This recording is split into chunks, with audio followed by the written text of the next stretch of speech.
some people will trade the positions in the 6 authoritative collections, well, the giant collections, really, of the Sunni tradition between the Muwatta of Ibn Malik and Sunan Ibn Majah. And narration 649 limits the postnatal period to 40 days, except for the woman who has it beforehand. Now, some women have issues afterwards, and that's a different matter. It's not the same keep away period, you would call it,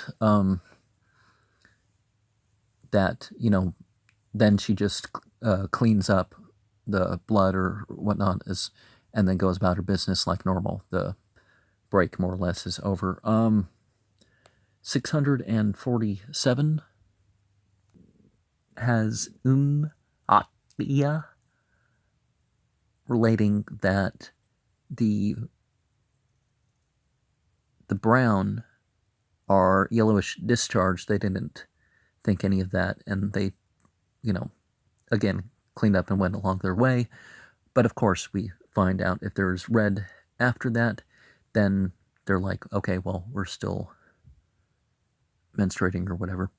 Well, the phrase whatever is superfluous, right? But narration 695 says that if a person sleeps and makes their way past the prayer hour, or they forget, well, then when they're awake and they remember, then they do their prayer as they remember.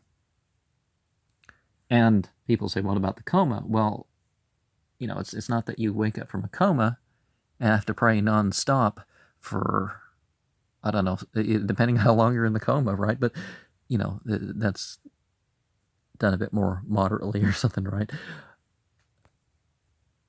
Narration 692.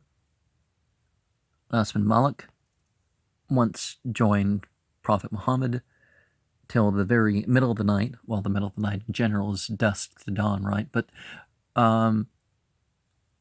for the dusk prayer, and he could see the glimmer of the ring.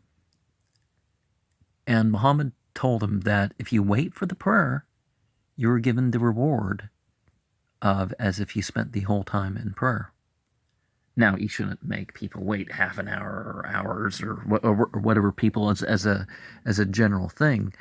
But the Prophet would wait to teach them, and he wasn't saying that those people had skipped the prayer. Those people had prayed and went to sleep rather than waiting for the congregation. But the last thing you do before going to sleep, unless you're, attending the congregational prayer and they have a set time. So what the circumstances were, why he said it later that night, who knows? Because obviously sometimes there would be business to attend to. 691 says that if it weren't too difficult, Prophet Muhammad would have delayed the dusk prayer till a third of the middle of the night was over as a regular thing.